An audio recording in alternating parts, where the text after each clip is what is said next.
listen up, all of you Mandarin, Cantonese, Russian speakers, Japanese speakers, and speakers of Slovak languages. You are now listening to the IELTS podcast. Today I've got a pronunciation expert, and she's from Australia. She's a speech pathologist. I'm very pleased, and she's joining us from Star Pronunciation. Very good course I've heard for students who want to improve their pronunciation. So that's at starpronunciation.com. Welcome to the podcast, Georgina. How are you? Thanks, Ben. I'm really well. Great. Okay. Could you just tell us a bit about yourself and about your qualifications and about Star Pronunciation as well? Absolutely. So look, basically I did a course in speech pathology where we learn all about pronunciation and also communication. And after my course, I specialised in accents and English pronunciation, and I worked with people one-on-one for around 10 years, all people from non-English speaking backgrounds who wanted to speak English more clearly. So some of these students found that they were unclear, and some of them just wanted to neutralise their accents so they sounded more like an English native speaker. And most of the time they wanted to do this for work purposes or for improving their pronunciation for IELTS score and for study. So I did that face-to-face for around 10 years, which was fantastic. I did it in groups and I did it individually. And a couple of years ago, I had really long waiting lists, and I had a lot of people ringing me from, other parts of Australia and New Zealand, and people saying, I want to come and I want to take your training. And I thought, look, it's time to move all of our training online. So I spent a couple of years, took me a lot longer than I had originally planned.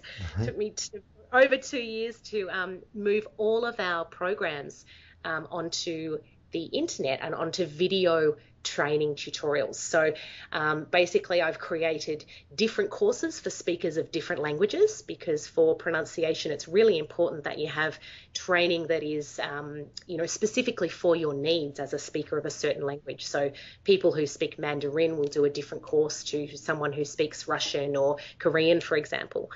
So we've been doing that for a couple of years now, and our students are mainly based in Australia and the UK, but they're all around the world as well.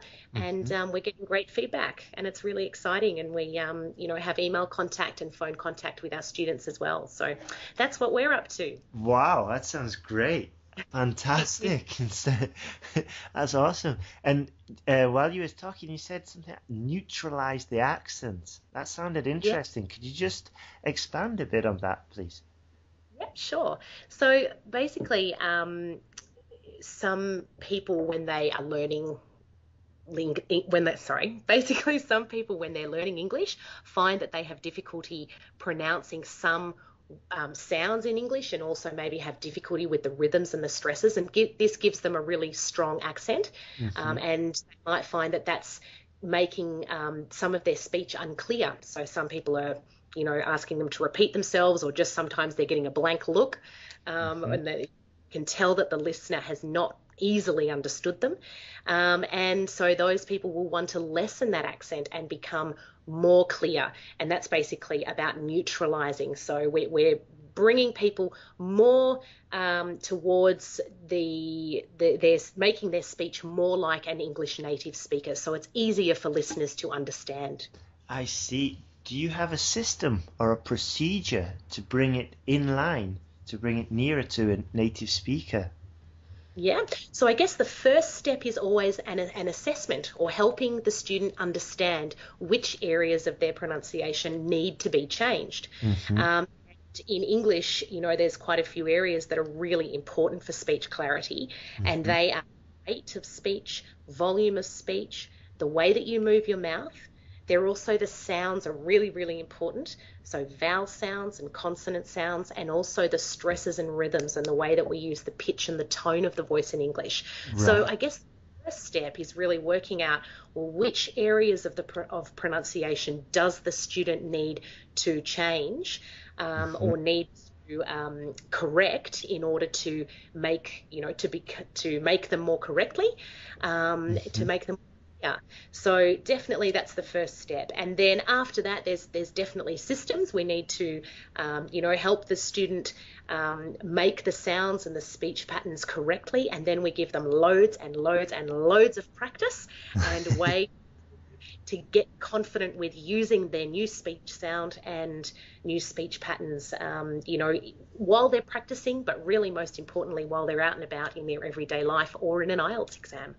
Right. Okay, I've got two questions. The first one, you said that there were quite a few different areas for English speakers. For non-native speakers who want to speak English. I think the first one you said, was it rate or speed or pitch? Which one was it? You gave a list. You said... The first one that I always talk about is rate or speed of speech. Just as a general tip, would you recommend speakers who are having difficulty being understood just to slow down? That's a good technique to start off with from the base, yeah?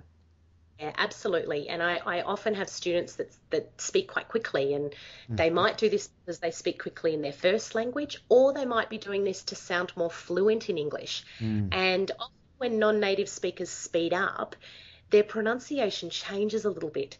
So what happens is their vowels become shorter and their pitch becomes even flatter, and their pronunciation gets a little bit worse. So I do often recommend that people slow down, take their time, and often they will find that their pronunciation improves, but often other things improve too, like their grammar and word choice. So my first port of call, the first thing I always check with them is, are they using a good rate of speech? Or are they speaking too fast? Yep.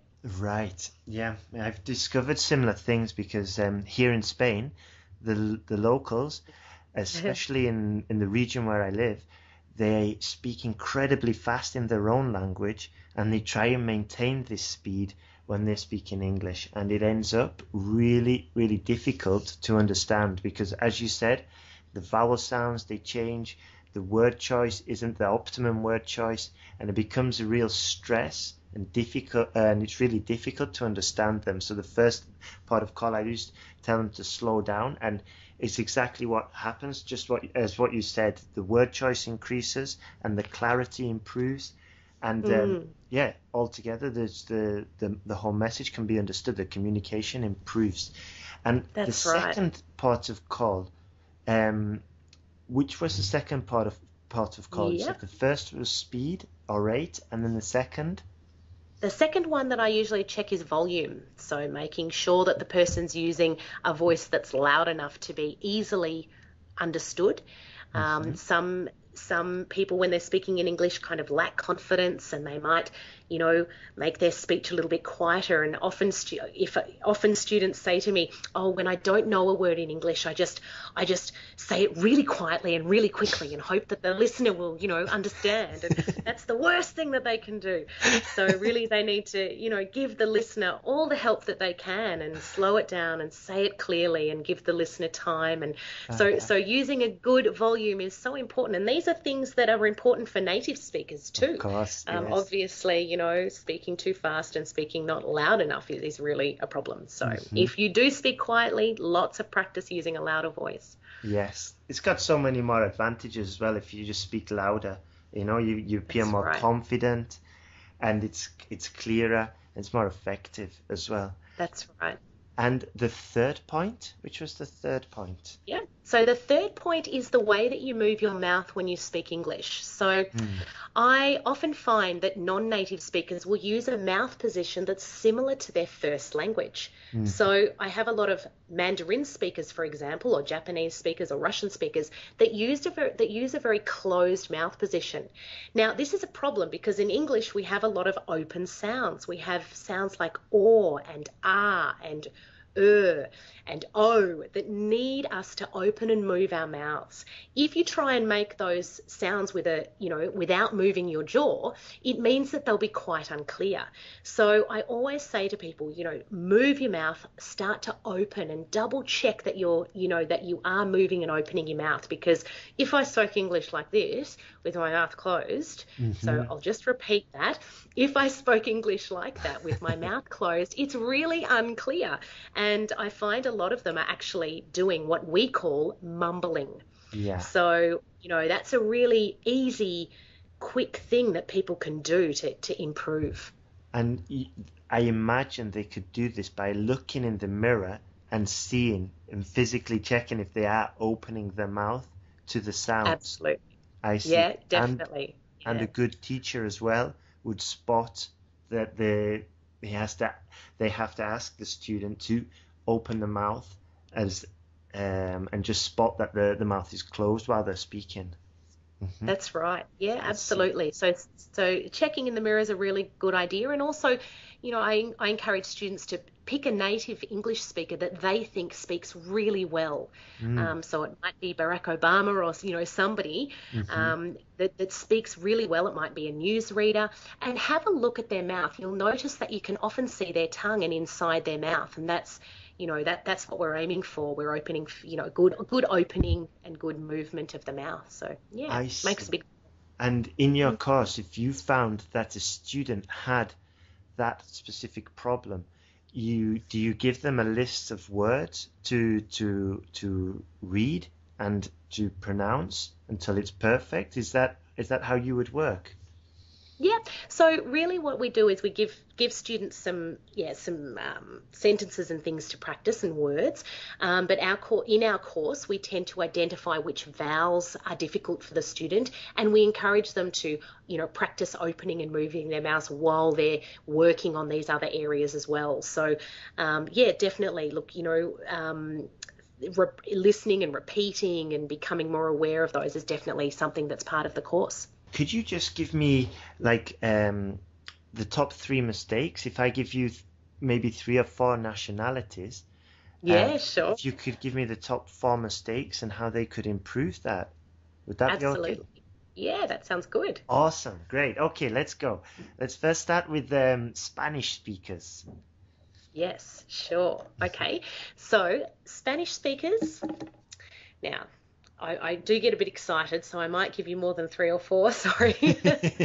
But really, Spanish speakers, most of my Spanish speakers, I would be encouraging to work on word stress. So where we put the emphasis in a multi-syllable word in English. Spanish speakers tend to use very flat pitch or flat tone. So they would tend to make words quite flat. In English, we need to stress one syllable, and that's so important for speaking clearly. If you use flat word stress, it means that the listener will have difficulty understanding you. So that would be one area that I definitely recommend for Spanish speakers. Sorry to interrupt, Georgina. Could you give me an example? Sure, absolutely. So let's take the word, for example, necessary. Okay, now a Spanish speaker would tend to put even stress on each syllable. They would say necessary. So the stress sounds like da da da da, da da da da. Now when a native speaker says that, we put all of the stress on the first syllable, necessary. So the stress sounds like this, la la la la, la la la la. Necessary, okay? Yes. Now, some people might find that hard to hear, okay? It does take a little bit of practice to hear the pitch of the voice, and this might be something that students have never thought about before. But it is hugely important for speaking clearly. It's actually one of the most important areas that affects how easily native speakers recognize a word. And a good way to teach this would be to exaggerate it when you actually speak it. To become more aware of the up and down of the voice when native speakers are speaking, and also, really focusing on where the emphasis is in multi-syllable words. You can use the International Phonetic Alphabet in the dictionary to check that. Okay, but listening to the music of English is really, really helpful when improving your word stress. A teacher just a while back, she said she spoke about the song of English. That's how she described it. She'd studied music and she'd realized that English has a certain song to it. Okay, so what was another area for Spanish speakers? So another area would be, say, vowel sounds, for example. So Spanish speakers, in Spanish, there are only short vowels. So you've got o, at as an example. Now in English, we have the vowel O. So often, which is a double vowel. So the vowel O actually has two mouth positions. It has O and then U. If I join them together, it makes the vowel O, like in the word phone. Now, a native speaker of Spanish would often say phone instead of phone. So they use a short vowel there instead of a double vowel. And that's, vowel sounds are important. Sorry, can I just check? With O, Yeah. you said there's two sounds. There's the O as in, oh my God, for example. Well, that would be the double vowel. That would be the diphthong. So so the sound O in phone can be broken down into two parts. The first part is O with an open big circle of the lips, and the second part of that vowel is then U. So the lips move from O to U. And a third point that Spanish... A third point, sure, would be, say, for example, the sound V, like in the words very and Victor. So many Spanish speakers confuse the sounds V and B. So they might say berry instead of very, or they might say November instead of November. So that would be a third area that would be a problem for Spanish speakers. For Farsi speakers? Yeah. Sure. So for Farsi speakers, again, they tend to use quite flat stress or incorrect stress. So, for example, a Farsi speaker might say product instead of product. Okay, they would tend to use incorrect stress in a lot of English words. So I would be recommending and helping them to use correct word stress and correct stress across a sentence. They also make some of the long and double vowels in English too short.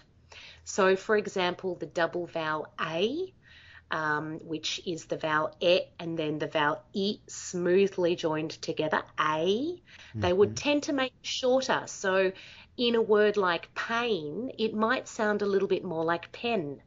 So I would be working on some vowel sounds with them as well. And a third area would be often Farsi speakers have difficulty with the sounds V and W.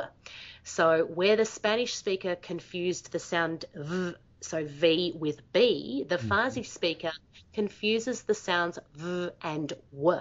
So they might say wary instead of very, or they might say aware instead of aware. So they confuse V and W there. So they would be three of the things that I would work on, amongst other things, with a speaker of Farsi or Persian. Right, that's interesting. Yeah. And the final group I'd like to ask you would be Chinese. Right, great. So we have a lot of Mandarin and Cantonese speakers in our courses, and they tend to, word stress and sentence stress is a really important area. Often Mandarin speakers have learnt at school where the stress is in a word, but they haven't had a lot of practice with actually using it. So they have the knowledge there, which is great. They know often where the stress is in a word, but when it actually comes to using it, they often use stress that's a little bit flatter than a native speaker. So they might say a word like realize, they might say it more like relies, very flat. So I would be working with them on improving their pronunciation of word stress and their use of sentence stress. Vowel sounds as well, they often have difficulties with the diphthong vowels A and O like the other speakers, but often the vowel E is a little bit too short as well. So they might say things like spick instead of speak and wick instead of weak. Right. And with regards to consonant sounds, often they have a little bit of difficulty with word endings, so pronouncing the endings in their words. And most speakers of Asian languages do need to often improve this a little bit. So, for example, a word like bike, they might say buy. Or a word like face, they might leave the end sound off and say fay. And this often means that they have difficulty making past tense endings correctly. So they might say things like work instead of worked, or instead of missed. So word endings is another area as well. Right. The word endings is It's incredibly important because if you get that wrong, you get the tense wrong, and it's going to damage the what you want to say incredibly. Exactly. And it's often a really obvious mistake to people when people don't use correct word endings and also correct past tense endings and correct plural endings. If people leave those off, it's very obvious, and it makes the speaker, it can leave a poor impression of somebody's English skills. Yeah, so it's even more important in exam situation. Absolutely. Yeah. Okay. Is there a way a student can get that under control so they don't make these mistakes? Yeah, look, absolutely. There are lots of things that you can do, and I think, the first step is really becoming very aware of your pronunciation. It's really important to get to know your own pronunciation. Start to listen very carefully. Most people up until a certain point have really been focusing on what they're saying, not how they're saying it. So I encourage people when they make the decision, oh, okay, pronunciation's something I need to work on. They really need to start to focus on how they're speaking and how they're making sounds and using the pitch and tone of their voice. So it's the first thing they should do. And there's quite a few things that they can do to improve that, and one of them is recording their own speech. So I do recommend that people record their speech and listen to it and become more familiar with the sounds that they're making or not making, so they can really get a feel for what areas of pronunciation they have difficulty with. And at this point, a lot of my students say, but I record my speech and I don't know what to do with it. I don't know what to do next. I can't hear my ears. And I've actually created a tool on our website where people can record their speech and compare it to a native speaker. I see. So that might be helpful for people. And when they do that comparison, is it a visual comparison with like the chat, or is it just an audio comparison? Yep, so it is at this stage an audio comparison. So what the student will be doing is recording each sound in English by itself and in words, and listening to the native speaker. And I think it's really helpful at this stage to actually just use audio. I find a lot of students rely on visual things, whereas really for pronunciation, yes, it is about the movement of the mouth, but when we're getting to know pronunciation and when we're asking you to become aware of listening to your errors, it is important to really focus on the audio and how it sounds. In order to then understand which areas you need to improve. Obviously, when it comes to changing that, you will need some visual help, and definitely you'll need to be able to see somebody's mouth to get the right positions of the mouth and tongue. But when it comes to actually becoming aware of, hey, what am I doing? What do I need to change? I think we need to focus on, what does it sound like? And that will really improve your listening skills as well. Yeah. I was going to say it's good training for your ear as well, for your audio skills. Which is extremely important when you're learning any language. Now, another point you said, I think it was around the time you said you were talking about neutralizing the accent. You also mentioned that they need lots and lots and lots of practice. So recording themselves and doing the comparisons. Are there any other ways a student could practice to get their pronunciation up to scratch? Yeah, look, absolutely. And I think, the biggest thing when you're working on improving your spoken English is to try to speak as much as you can. Often when I ask students, so, what are you doing to improve your spoken English? They say things like listening to podcasts, watching TV, watching movies. Now, that's all great, but you need to speak if you're going to improve spoken English. So really, my first step is always to say, try to increase the amount of English that you're speaking every day. Okay, increase it by 15 minutes, half an hour a day. Even if you're speaking out loud to yourself, that's a really good start, because a lot of people, I don't have anybody to practice with. I don't have any, any native speakers I can just go and chat to. Well, that's okay. Speak out loud to yourself. And what I do recommend is that, I think with pronunciation, it is important to realize that you probably will need some specialized help in the area. Now, there's obviously lots of things that you can do to improve your pronunciation, whether it be YouTube videos, books and CDs, or whether you choose to do a comprehensive online course like ours. There's lots of things, but really what you need to be looking at is finding something that gives you lots and lots and lots of practice and lots of ideas for how you can, become confident with using your new speech skills, not just when you're sitting in front of the computer practicing, but also when you're out in your everyday life speaking to your friends and your colleagues, and also practicing for IELTS exams. Great advice, that. Thank you, Georgie. That's great. I've just got a few other questions now. Do you know any powerful drills a student could do? Like maybe a list of words or something like that, which they could just do constantly to get all those words under control? Yeah, sure. Look, basically, I have one drill that I suggest that everybody does in the morning to get their mouths moving for English. Okay, so it's really more something to help get their mouth into English mode.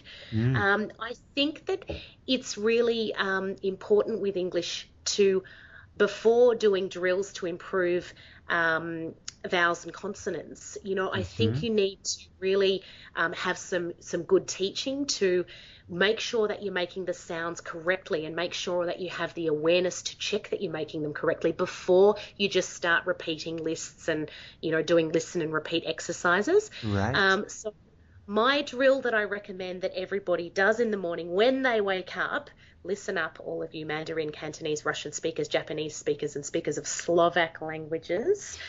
They really need it. I recommend that when you get out of bed in the morning, you say this sentence 5 times, opening and moving your mouth and your lips and your jaw. I recommend you say, I saw 66 farmers laughing on the phone. Right. Okay. I saw 66 farmers laughing on the phone.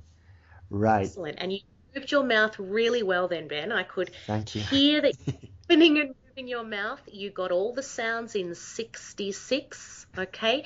So we need to, work in English. We need to be good at making consonant sounds one after the other. And a lot of speakers of Asian languages would find that quite challenging.